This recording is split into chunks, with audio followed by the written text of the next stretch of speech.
I think partly what happened for me is because I was in my late 30s, early 40s the first time I was experiencing depression. I was partly confused at first because I'd never experienced it before. So at first I didn't quite understand what was happening. And it took, so some of it was a period of realizing that there was a problem and then seeking out therapy and going down that path. So some of it was just you have to discover it for yourself and then get to that point where you seek help. So that was certainly part of the way through it. And then once I understood a little bit more about what was going on, that it was really grief compounding and sadness compounding that spiraled down into depression. And once I could then look at it in a more analytical way, if you will, that actually started to help me get through it. And just that realization then would spur other things. Then it became something that I could figure out how to solve. And for me, what also helped a lot is physical health, in terms of I started to equate it to emotional, mental, and physical health. And I felt that if I could get my body really healthy, it's not that I was unhealthy, which is also partly what was so strange about infertility. I looked like the picture of health. Well, how could I be infertile? But once I then, in terms of depression and grief, I started to focus on working out or taking up modern dance and those type of things.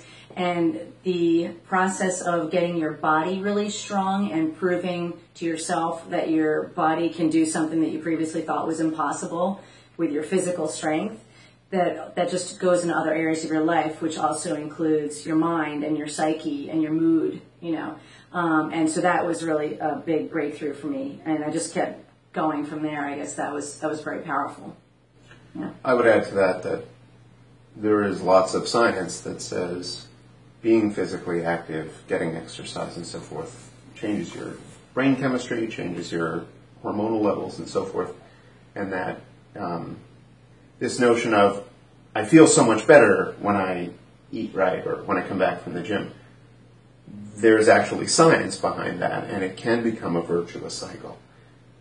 I think that first few days or few weeks breaking out of the trough, if you will, and pushing through the desire or the lack of desire to do anything, to be engaged, to care, and to begin to take care of yourself. I certainly have experienced this myself. If you can get back on that course, then you begin to feel better, and you want to do it more, and you do it more, and you feel better ad infinitum. So the same way that there are vicious cycles, there are virtuous ones as well.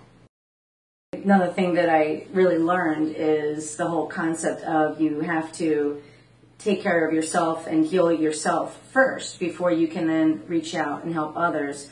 So to your point, I think that after that was around when I started to write and work on, first it was journaling, and then it was talking in support groups on other people's blogs via the comments section, and then eventually it was writing my own story. And that process then just begets more healing, because once I saw that I could have a positive impact on other people, once I felt strong enough to help other people, then it became this wonderful healing process for everybody. And then that just makes you want to do it more. And so then everybody's just starting to feel better, and you just get excited, and then you just want to keep doing it.